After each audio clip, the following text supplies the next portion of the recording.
Thank you, Honorable Chair. First of all, Governor and the team from Narok, welcome to the Senate. We are happy that you are here, that you did not follow that unconstitutional and illegal directive from the Council of Governors. Chair, the most disappointing thing for me was not really what the statement was saying. It was actually who was reading that statement, because he's a very senior member of my party, which is known as the party that basically birthed this constitution. The late Raila Odinga, he was known as the father of devolution. So it was very disappointing that the governor of Wajir was the one reading a statement saying that they can refuse to appear before a constitutional institution with a mandate of oversight. Governor, we have had many of your colleagues here. In fact, he was very respectful, and he came here, Chair, prepared. I am at least happy, just on the look from a casual observation of the way the documents have been prepared, that you might be prepared. We will get into it, but it looks like you're prepared. There are some colleagues of yours who come here unprepared. They have no documentation, and they expect us to paper over issues. That is not going to happen. You took an oath, we took an oath. I took an oath, and I take my oath very seriously, Governor, to protect counties and their governments. You have seen us fighting for resources for you. You have seen us push back against excesses of national government whenever they want to cross the border. But we have to, just like the chair said, also robustly follow on the usage of those resources. Your colleague from Embu was here. She admitted herself under oath that the county government of Embu took 10 million shillings from the KIPES fund to sponsor a border event, a public rally. She admitted it. That was not Sifuna. That was not this committee. We are not the ones who told her to raid the KIPES account for money. It's an illegality, and she confirmed herself. If that is what they are calling, that somehow some of us are advancing political interest, we are not the ones who sent her to take money. Number two, Chair, Bungoma was here. In their own documents, and I want the leadership to understand this. Bungoma brought us court papers in which they are telling the court that the county government of Bungoma used 4 million shillings to light a Christmas tree in September. Court documents. They themselves prepared those court documents. They are the ones telling the court. Vihiga was here. They told us there was a bash for the speaker's residence, and they took money that could have helped the people of Vihiga. 5 million shillings for a bash for the speaker's residence. That was not Sifuna. That was not any of the members of this committee. They admitted it themselves. Governor, if honestly speaking, we are expected to paper over such issues, to ignore such issues, then what is oversight? What is oversight? We give you the money, you use the money, you have to account for the money. Yeah? So, when we hear statements from the Council of Governors saying they will not appear here because we embarrass them, they embarrass themselves by the things that they are doing with the public resources that they've been given. It is embarrassing that a county can spend money on frivolous things like those. It is not Sifuna who expended that money. So they come here unprepared, no proper documentation. You try to follow a conversation, they run away from their own documents. It happens here all the time. You ask a governor, you have brought this document here. They are financials. Chair, they are financials, they run away. Have you disclosed your pending bills? Oh, today they say, oh, we have a separate document, but they run away from their own financials that they submitted to the Auditor General. So, Chair, for me... Someone said he left his glasses at home. Another one, yes, came here, and when we showed the document he has presented, and the chair requested him to read, he said, oh, today I can't see because I left my glasses at home. That's the same person calling us the extortionist, Chair. The same person. He came here, and when we had meetings, we had multiple entities before us. We had to finish with one and then go to his entity. He ran away. He ran away. And then he has the audacity to go to the media and say, oh, this committee should be disbanded and reconstituted.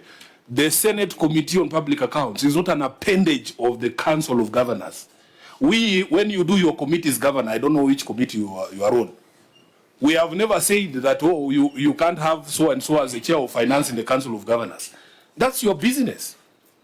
So for me, Chair, I think I like that you issued a statement yesterday, but I don't think that rebuke is enough.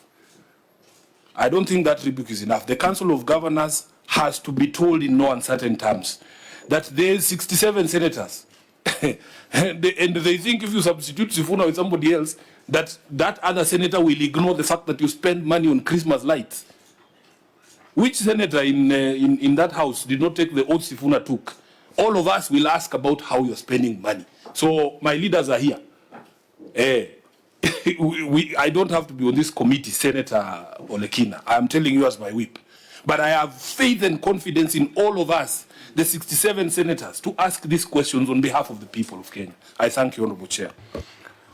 Okay, honorable members, let's also remember that we are not dealing with an errant governor. We are dealing with a governor who is fulfilling his duty to the public. So is there any, I know my leader is here, so maybe I'll give him the last word. Senator Chirarge, before the whip and then minority leaders. Yeah, I would essentially want to communicate through the interrogation, but as we have directed, I think I largely agree with my colleagues. The appearing before the Senate is not a privilege, it's not a favor, it's a constitutional obligation. The way we fight for resources to go to our counties is the way we demand accountability. And you know, Council of Governors is an constitutional body, it's a club of billionaires. Some of them are running away from corruption cases, and we know a number of them. I saw one governor making serious allegations that this committee should be disbanded. I agree that this committee is not an extension of Council of Governors. That governor will run away, but we'll catch up with him because he must account for the resources that goes to Tarakanithe County. Chair, this committee, I've sat long enough, and I think I used to serve with Olekina, and I knew yourself. I think I now deserve a title of ranking member of this committee, Chair. And I've seen so many governors come and go. So the essence we are just saying in agreement with my leaders is that some of us don't have to sit here. But all the 67 senators will ask. And I agree, the problems governors are easy in their own making. When you come with and buy seedlings of 55.9 million in a drought area like Mandera, and when we ask you why would you prioritize water seedlings over water tracking, you tell us that Mandera is, these seedlings are rain-fed. Then those are the questions we ask, Chair. When we ask why there is misallocation or the issue of 3.6 on Christmas tree and many other issues, we just ask because those are the making of what the county governors have done. So my own opinion is very straightforward. We will take no prisoners. Any governor who appears here will deal with you the way you have allocated the money. And I want the way, and I was surprised that Ahmed Abdullahi, the Council of Governors chair, was reading a statement, and he's one of the people in my own recollection who has even refused to appear before here. Wajir has a lot of problems, including drought. I wish, Chair, in conclusion, the retreat your colleagues did, Governor, was to discuss about drought situation in northern Kenya, to discuss about education crisis on bursaries and scholarship, to discuss on how we can intervene on policy and ensure that we allocate 450 billion, and to fight against the clawback of functions by other entities of the county government. That would have been better, but for heaven's sake, to sit in Kwale for personal escapades and watching the waves of the sea does not make sense to some of us, and that money should have been put to use. So, Chair, I agree with my colleagues. We will keep soldiering on. The issue of accountability is not optional. It is not a privilege. It's not a favor. It is a constitutional obligation, Chair. So, as a committee, under your guidance, we agree with you in totality, and I want to take note of the presence of Governor Ntutu, and I think Governor Kitui Malombe, for refusing to be part of the peer pressure to undermine a constitutional body by the name Parliament. So, Chair, I yield back, and we will keep it on. Thank you. Senator Ledama. Thank you, Mr. Chairman. Mr. Chairman, let me appreciate my governor for appearing and adhering to the fiduciary responsibility that the people of Narok have entrusted him with. Mr. Chairman, unity of the governors will not shield them from corruption. It will not shield them from accountability. And it is important for them to realize that the law is very clear.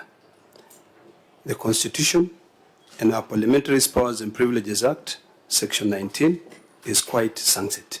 It actually stipulates clearly that when a witness is called before Parliament and failed to appear, that witness will be held personally responsible and personally liable. It is not going to be a collective responsibility. This is what these governors are failing to understand.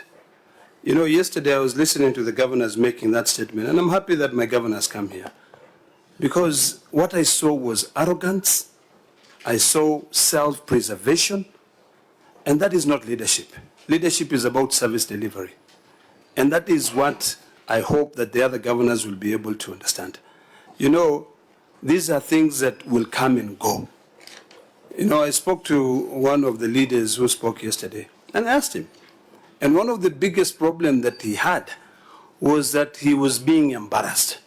If your documents are an embarrassment, you'll be told. You know, this Senate holds the truth like a loaded gun, ready to shoot at any given time.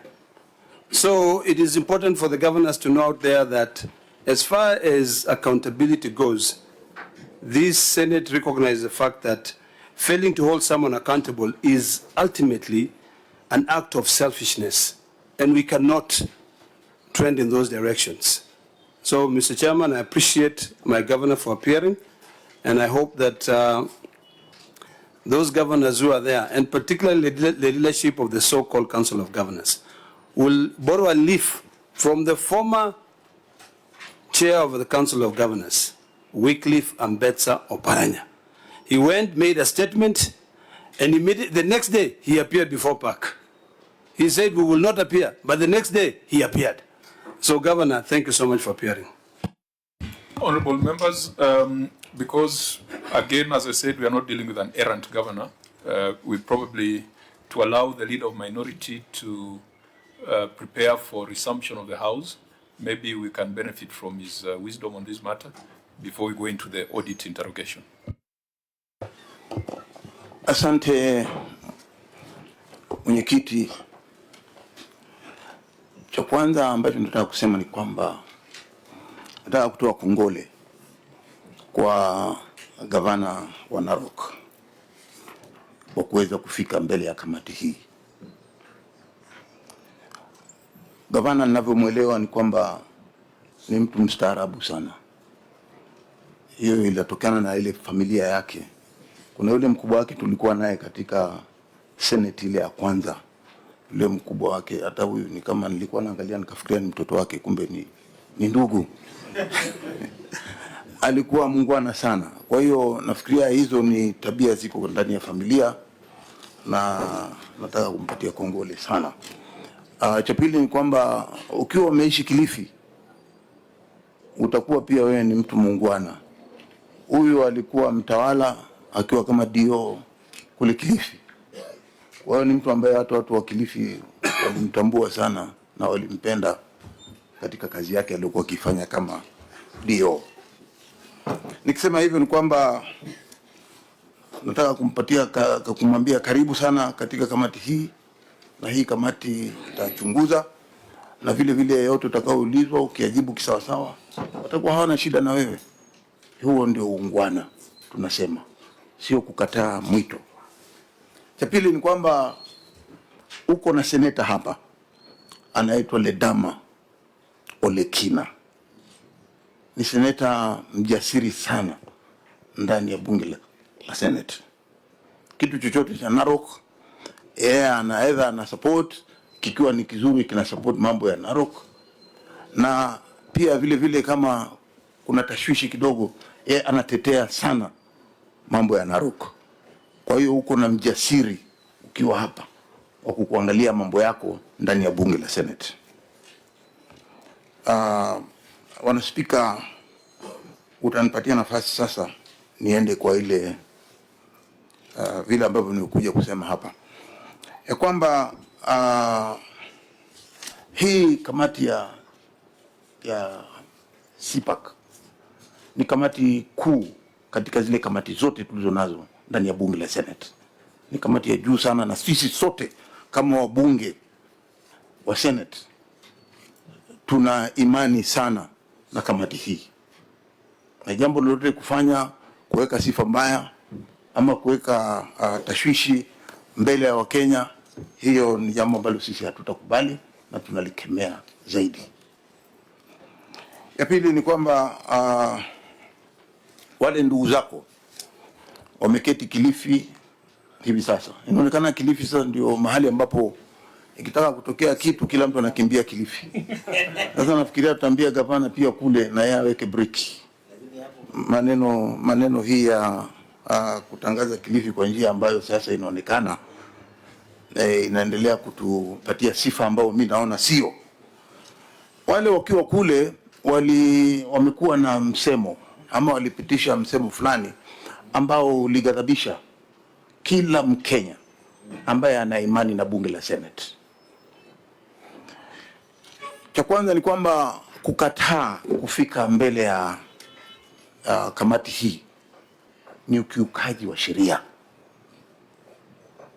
na kamati inaweza kuchukua hatua hiyo. Kwa hiyo si jambo zuri kukataa kufika mbele ya kamati hii ya Senate ikiwa imekuita na wewe ni governor na wewe ndio mnatumia yale mapeni ama unatumia pesa zinazokuja katika mikono yako kama governor.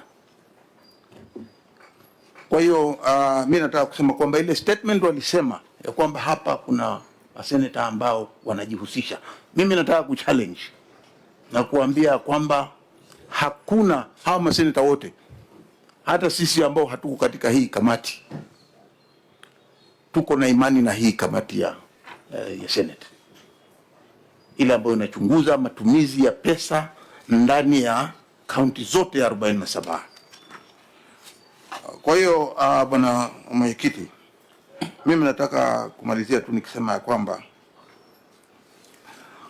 Auditor General, mchunguzi wa pesa zinazotumika katika ndani ya serikali na pia serikali zile za ugatuzi zote 47, ameandika, na kazi ya hii komiti ni kuangalia ile ripoti yake, na ikiona ile ripoti yake si nzuri, wana haki ya kuita ile county wakiongozwa na gavana wao kufika hapa kujieleza zaidi kulingana na yale matashwishi ama matumizi ambayo yameambiwa na Auditor General ambaye ndio mkaguzi wa pesa za umma, akisema kwamba umetumia pesa vibaya.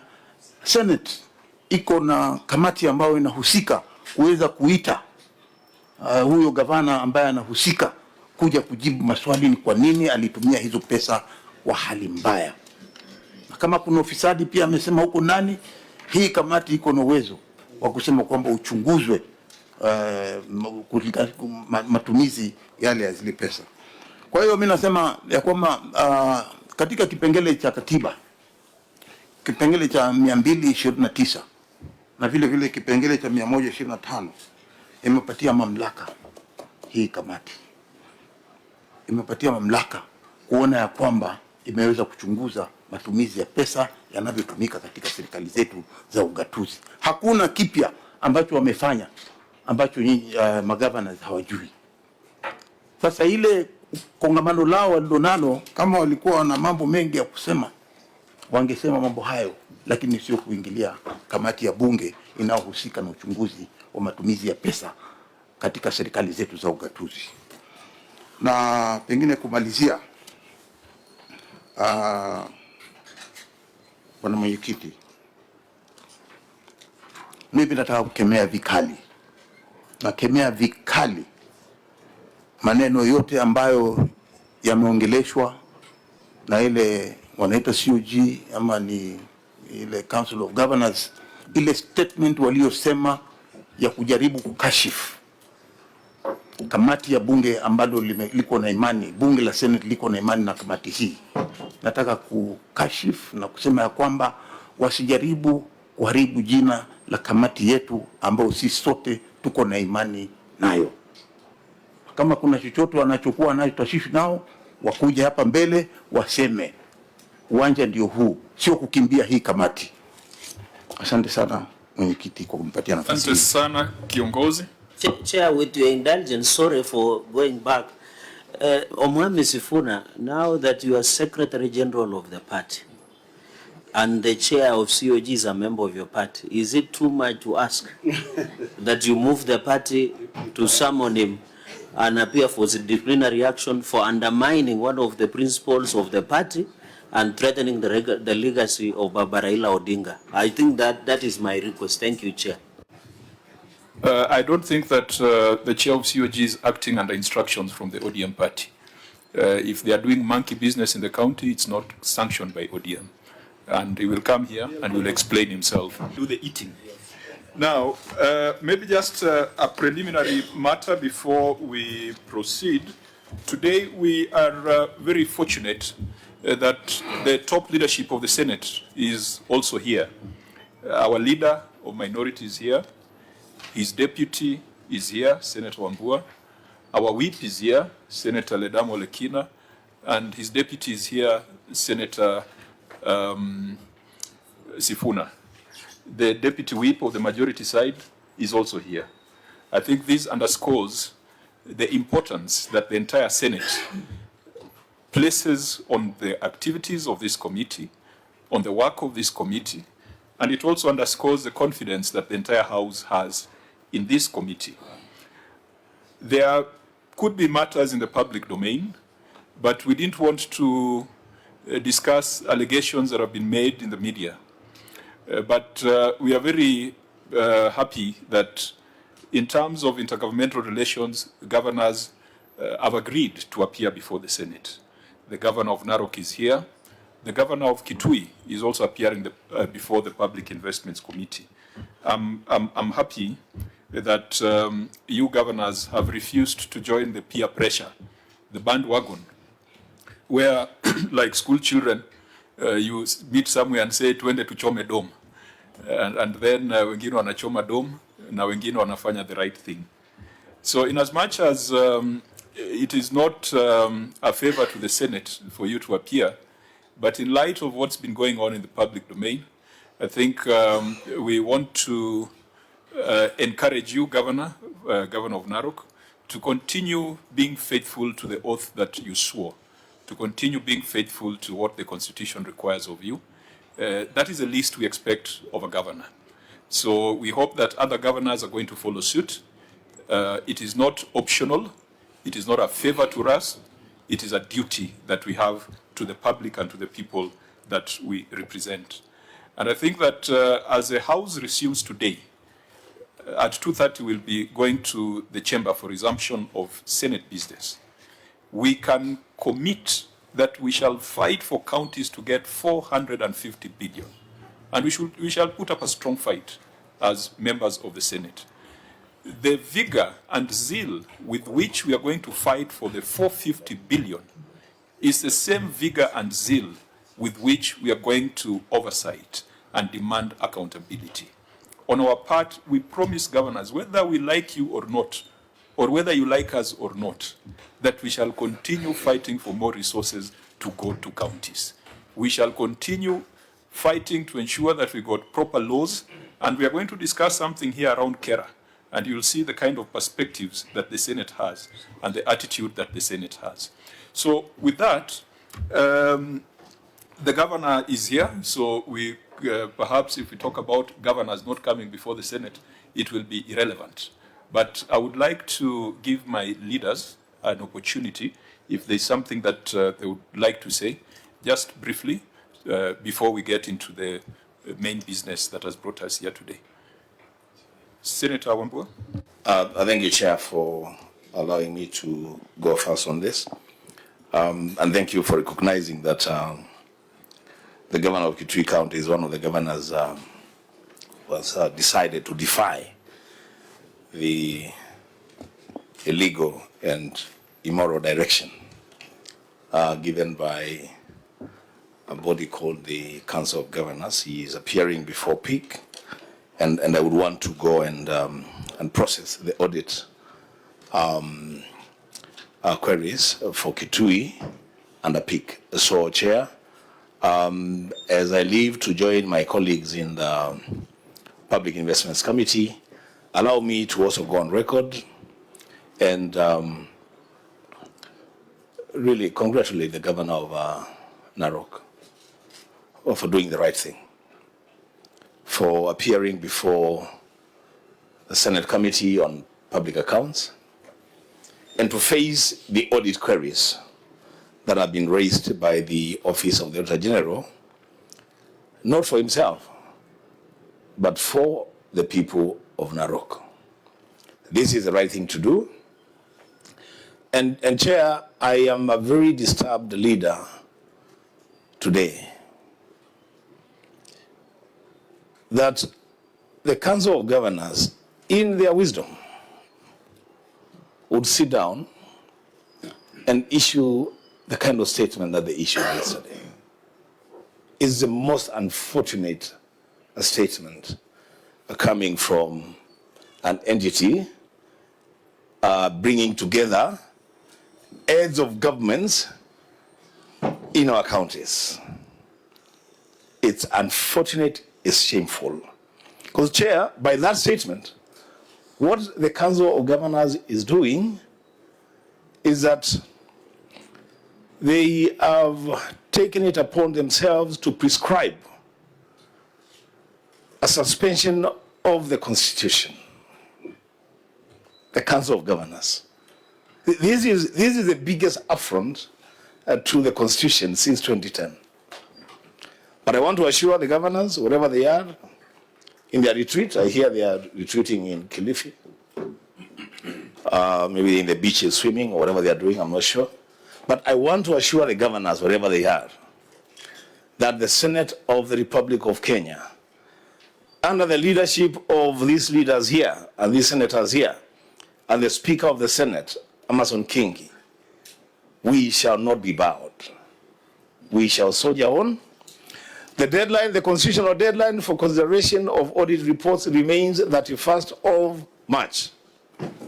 The governors can say what they want to say. Those who want to appear can appear. Those who choose not to appear can choose not to appear. But the constitutional timelines and the provisions of the Constitution shall be adhered to by this Senate under this leadership to the letter. Chair, I thank you for the opportunity. I will rush to go and process audit queries in Kitui, and if we finish in good time, I'll be here to process audit queries from Murang'a. I thank you, Chair. Thank you, Senator. Senator Sifuna. Yeah.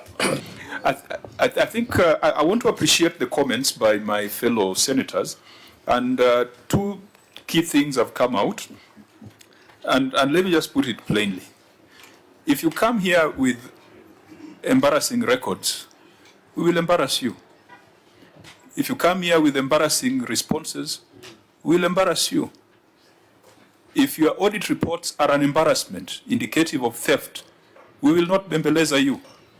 If your physical appearance is an embarrassment, we will embarrass you. But if you are organized, the way we can see, the order in these responses, then it's like a tennis game. We serve and we respond to your service. The other thing that has come out is that the Senate is ready and willing to work and improve relationships with the leadership of the counties that now sits together as a Council of Governors. But we are concerned that the Council of Governors is becoming a gossip club, and that the Council of Governors is becoming a trade union to defend impunity. We will not avail ourselves as a Senate to discuss gossip. And the Speaker of the Senate, I think, has put out a strong statement this afternoon, saying that instead of gossiping and mudslinging, provide evidence to support any allegations that you might have on the conduct of members of the Senate. But we will avail ourselves very readily and very quick if the conversation is about the drought situation in the 23 counties. Governor, I passed through Narok over the weekend and I could see that parts of Narok could be suffering severe drought. If that is the agenda, we will come, we'll suspend all our business and we'll avail ourselves. We'll avail ourselves if the discussion is on how to raise 450 billion as division of revenue. We will avail ourselves if the discussion is how to ensure that there are strong intergovernmental agreements, because the national government is doing a lot of housing projects on county land, markets, stadia, and I think even hospitals. I think there's an audit query here where you have transferred your hospital to the DOD. We'll avail ourselves for that conversation. We'll avail ourselves for a conversation on how to improve the lot of ECD teachers. We'll avail ourselves for a conversation on how to transfer the roads function to counties, and that is in this audit report. But we will not avail ourselves for a conversation on gossip, mudslinging, character assassination, and I think, as I said, the guilty are afraid. Anyone doing monkey business in the county should be very afraid of the Senate. But if you are doing the right thing, you should walk into the Senate confidently, the way the governor of Narok has walked to the Senate. Now let's proceed and test the confidence.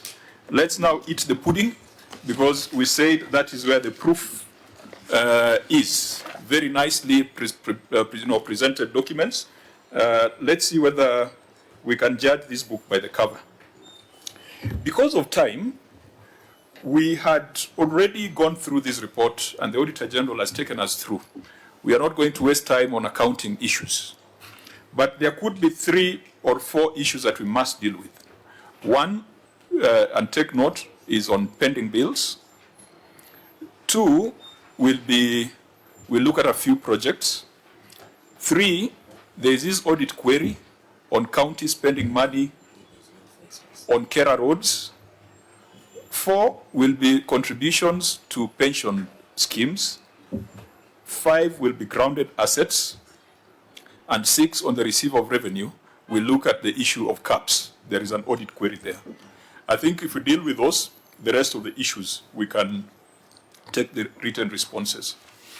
Honorable members, if that is in order, then I can direct us straight away to the issue of pending bills.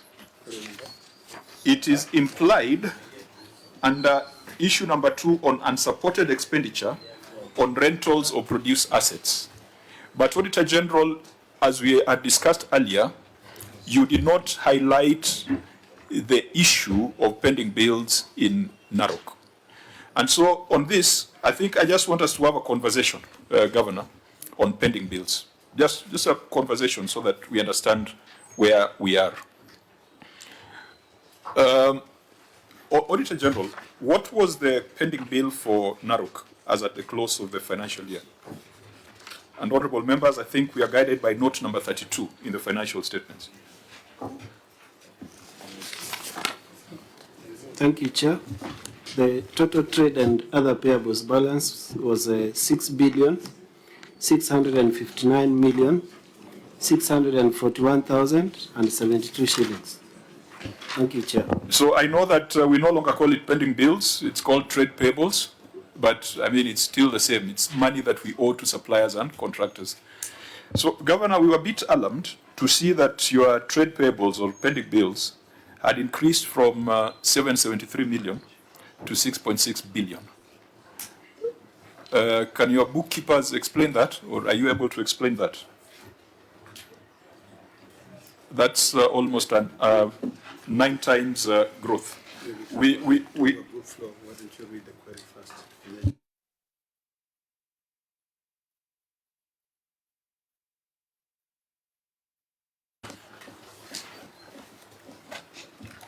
Governor, we want to be efficient, so we are not going to go through these, the details of this query on rental. I think it's important that when you're here, the people of Narok have an assurance that those who have done work will be paid, and they will be paid on a timely basis, and there will be no witch hunt that past bills are not being paid. Yeah, so could you just explain that trend?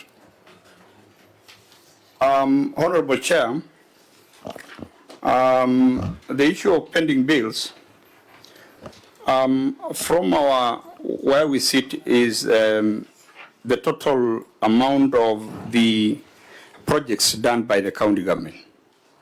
And from where I sit, when I look at 6.6 from 773, these must be the total amount of money that we have spent for the projects that we have done in the entire, I think, 2 years, not 1 year, as indicated here. Now, you see your financial statements are supposed to be authoritative and indicative of what you owe. And we have had this conversation with the auditor. I think we might want to ask the auditor to do some deeper analysis. But the people who prepared your financial statements, we have almost 1 billion in terms of unremitted contributions to statutory unremitted retirement benefits contribution of 1.9 billion. Ideally, that should have been disclosed as employee payables under your trade and other payables. So that was not disclosed. Another thing that you ought to do was aging of the debt, so that if your debt is 6.6 billion, we are able to tell how old is it? Is it over 3 years? Is it within 1 year? Again, you did not make that disclosure. Now, the reason why I have a problem is that the auditor is telling us that you provided them with an aging analysis. Auditor, is that the case?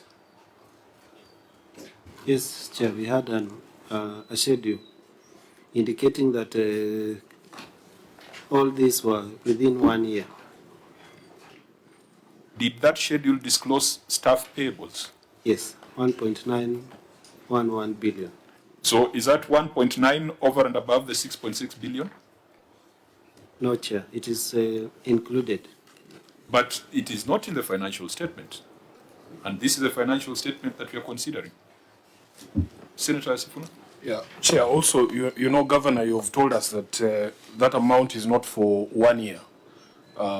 But the aging analysis that you provided to the auditor, he says it was only for 1 financial year.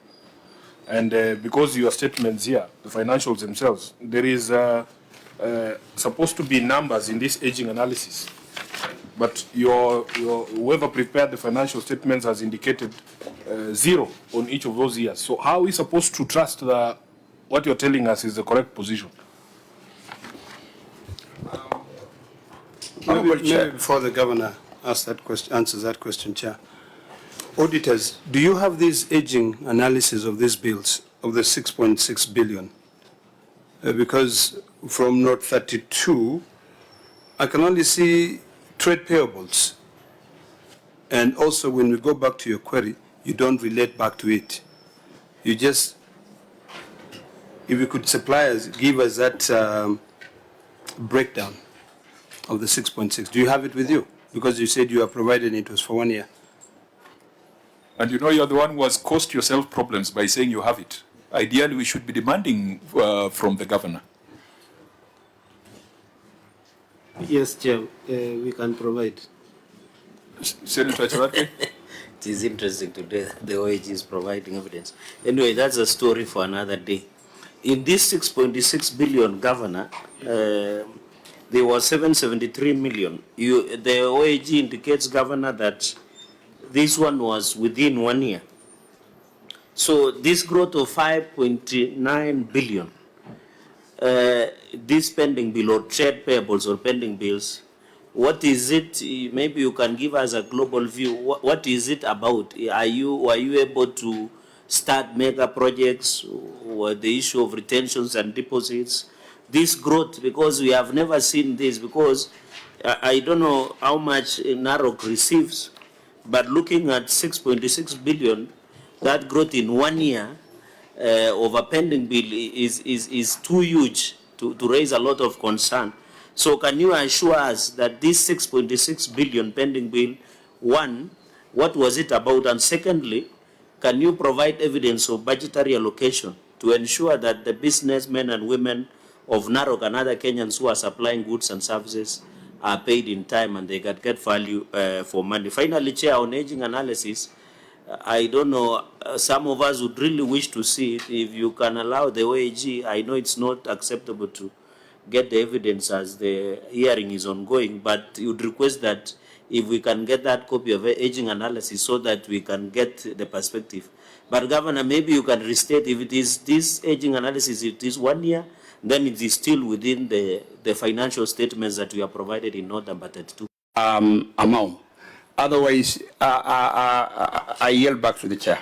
We had a conversation on this. We have told the Auditor General that they need to do a deeper analysis, and you listen to the comment by Senator Shiraga in passing that it's not the auditor to provide evidence, it is the county. The evidence we have before us is that your trade and other payables grew 9 times from 773 million to 6.6 billion. That is a matter that ought to have been investigated and ought to have been raised by the auditor.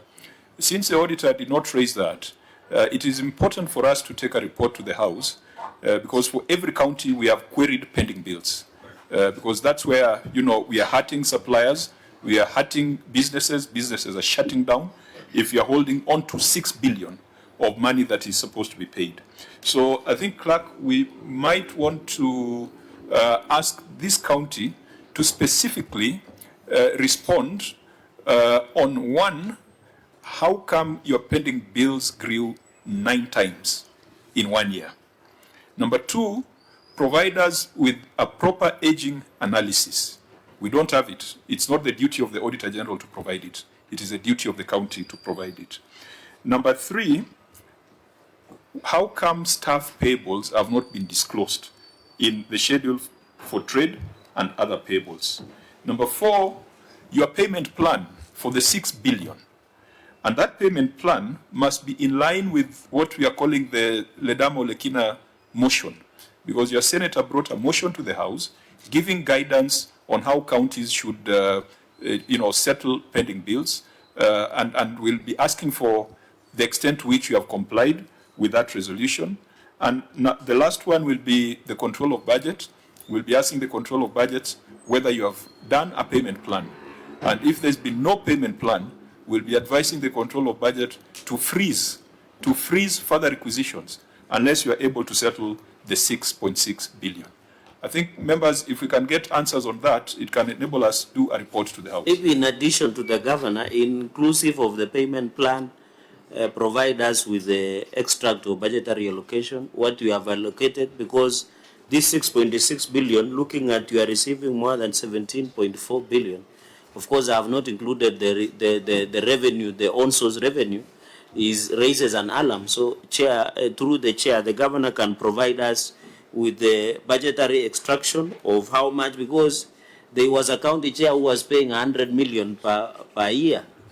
You can imagine if you are to pay 100 million per year against 6.6 billion, will take many years until you have retired. So, Governor, can you provide us with the extra budgetary allocation so that we can provide comfort to the people who supply goods and services? I yield back, Chair. So I hope our directions are clear, and this is not for the auditor to respond to. Auditor, you have to be extremely careful.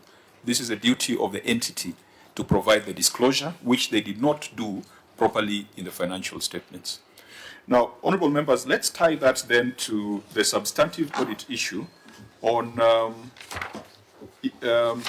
unremitted retirement benefits contributions, because they are linked. So, Auditor General, can you read your finding, and then we consider the Governor's response.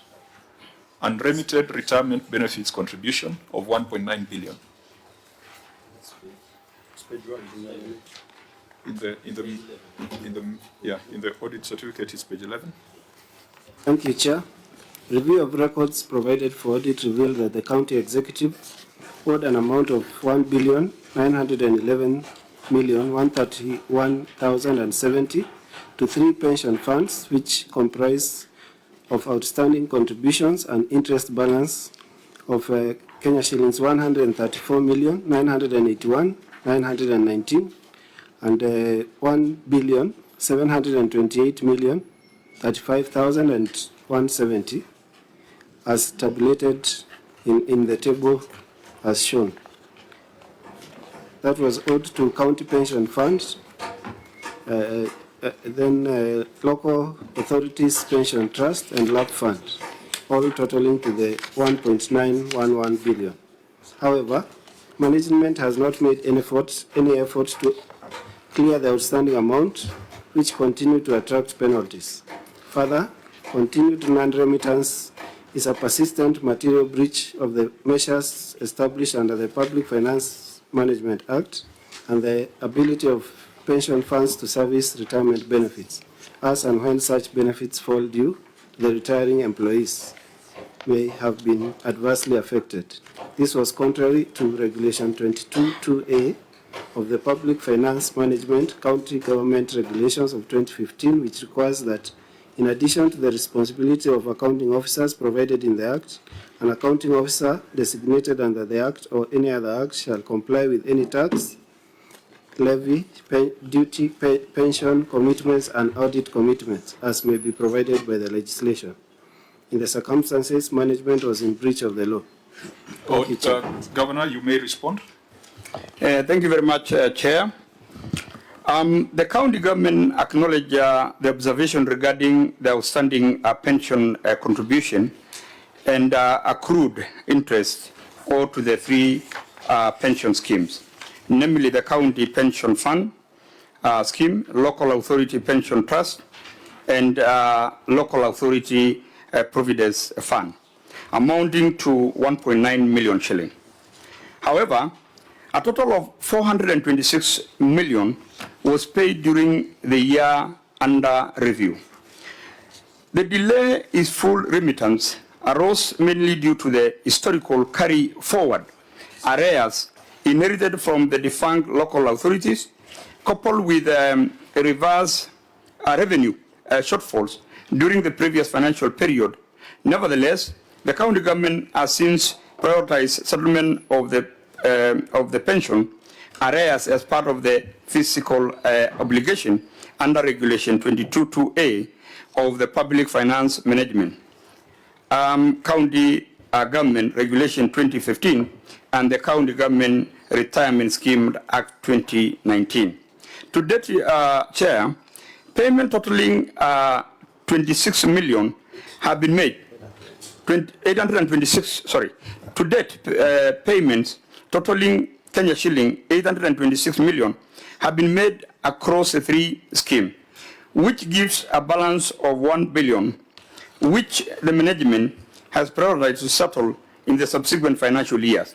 The county treasury has also developed a structure, arrears clearance plan for the next 3 financial years, 2025, 2026, to the year 2027, 2028, detailing annual allocation earmarked to offset the remaining balances.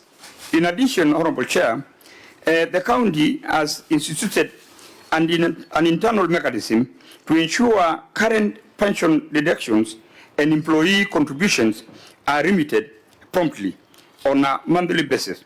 These include integrating a payroll and pension remittance system, regular reconciliation with the pension administrators, and quarterly monitoring by the county internal audit unit. The county government reaffirmed its full commitment to ensuring compliance with pension regulations to comply, clearing all outstanding obligation within the agreed time frame to safeguard outstanding obligation within the agreed, to safeguard employees' retirement benefits and prevent further penalties.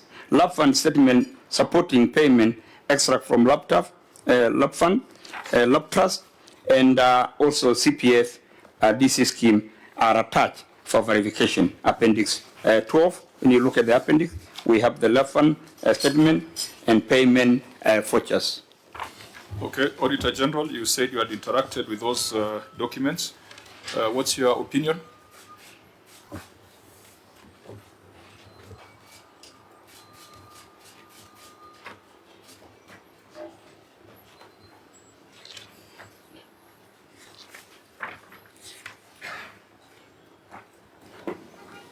Chair, the documentation attached have been reviewed and confirmed, and that the matter is progressively being addressed.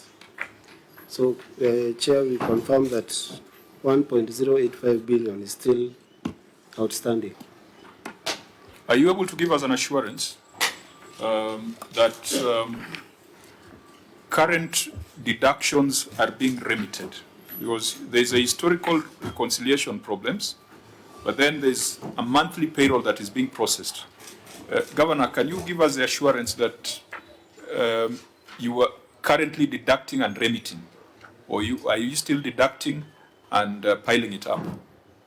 Chair, can I add just a simple question in your addition? Governor, through the chair, because one of the observations in the OAG certificate indicated that you are likely to attract penalties on interest. Is that the position? I yield back, Chair. Maybe Senator Ledamo Lekina? I think for me, Mr. Chairman, given that these are issues that is affecting all the counties, I just wanted to know from the governor whether you are engaging these statutory bodies to be able to do away with the penalties and the interest. Because I'm aware that other counties are actually having that conversation, especially the interest and penalties that you inherited from the defunct local authorities, as well as the interest that you inherited from the previous administration. Because I think this 1.9 billion, and maybe you can tell us what percentage of it is actual contribution vis-a-vis the interest and the penalties. Governor? Thank you, Chair. I want to confirm to you that the total amount you see, 1.9, almost about 400 million is on interest that has been accruing for since the time of the defunct county councils, and partly, the last 10 years. But as Senator for Narok has just asked whether we are engaging, indeed we are. We are having talks with the three funds so that they can waive away the interest. That will mean that if they can remove about 400 million Kenya shilling here, you can see that it will be owing about 600.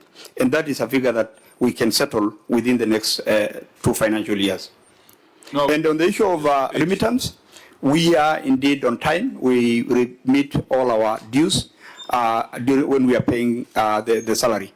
Every 26th month of the month, when salaries are paid, we remit the fund. The only way to confirm that is we provide an aging analysis of the 1.9. Right. Yeah. So alongside the aging analysis, because this was part of the pending bills, that's why we tied them together. Alongside that aging analysis, you must do an aging analysis for the trade payables and staff payables. Let's separate them, because in terms of oral submission, we cannot establish that the bad habits of the past are not happening now, unless we see a proper aging analysis.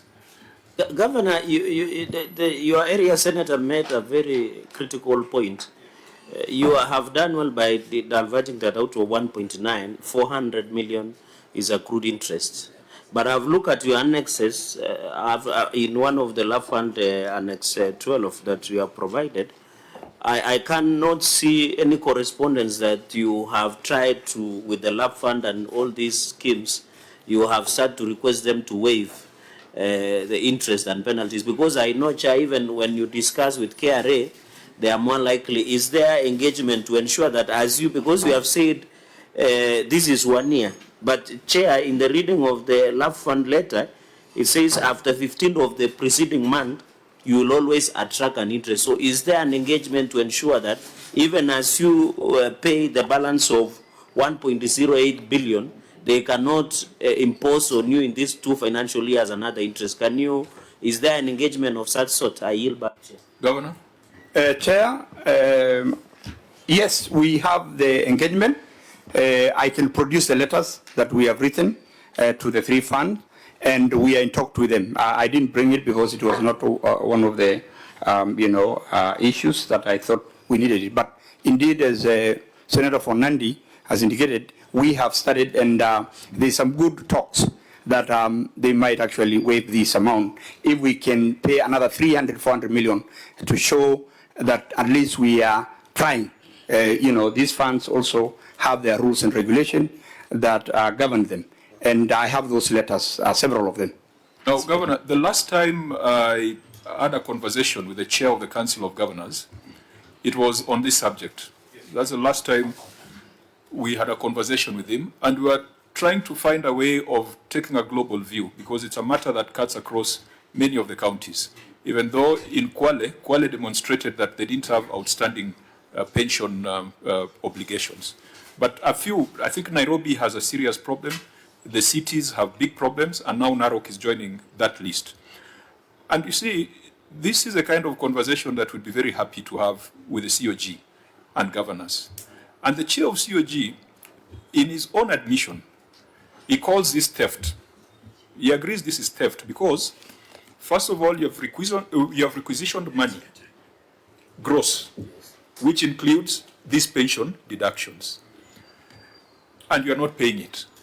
You have also deducted it from the employee. You have pinched the employee's payslip, so the employee is taking home less, and you are not remitting it. And we agreed that even though this was, things of the past, there is no other way to describe it. You are stealing from yourself, you are stealing from the employee, and not remitting. When you go to the pension fund and say you want to waive interest, you are again stealing from the employee. Because it is that interest, that money is supposed to be invested so that when the employee retires, he can get something out of the invested contributions. So if you go and scrap the interest, again, you are stealing from the employee, you are denying the pension fund's money. And we had agreed that this is such a critical matter that the Senate and the relevant committee of the Council of Governors should sit down and ask whether there's some laws that need to be tightened or regulations that need to be tightened. I know for now we have agreed with the control of budget that when counties requisition gross, and then you pay employees net, and then you do not remit the deductions, they should not approve the next requisition. I don't know whether they're already putting in place that control. But this is a matter that requires engagement between the Council, the Senate, and the pension funds. And we shall avail ourselves for that conversation. But for us to see the extent of the problem, please provide an aging analysis of unremitted retirement benefit contributions for Narok. That will enable us to make appropriate recommendations. If we find the habit is ongoing, we shall define it as theft. And we shall make very strong recommendations on those who are stealing from employees and stealing from the county. Senator Ledamo. Yeah, I think, Mr. Chairman, I agree. But one of the things that we must now tighten our belts and also our rules in terms of remittance from the COG to the county governments. Because I think this is also affecting, to be honest with you, it is affecting our Senate offices, where when we are supposed to get an exchequer release and pay salaries, it delays. And these statutory bodies want their money on time.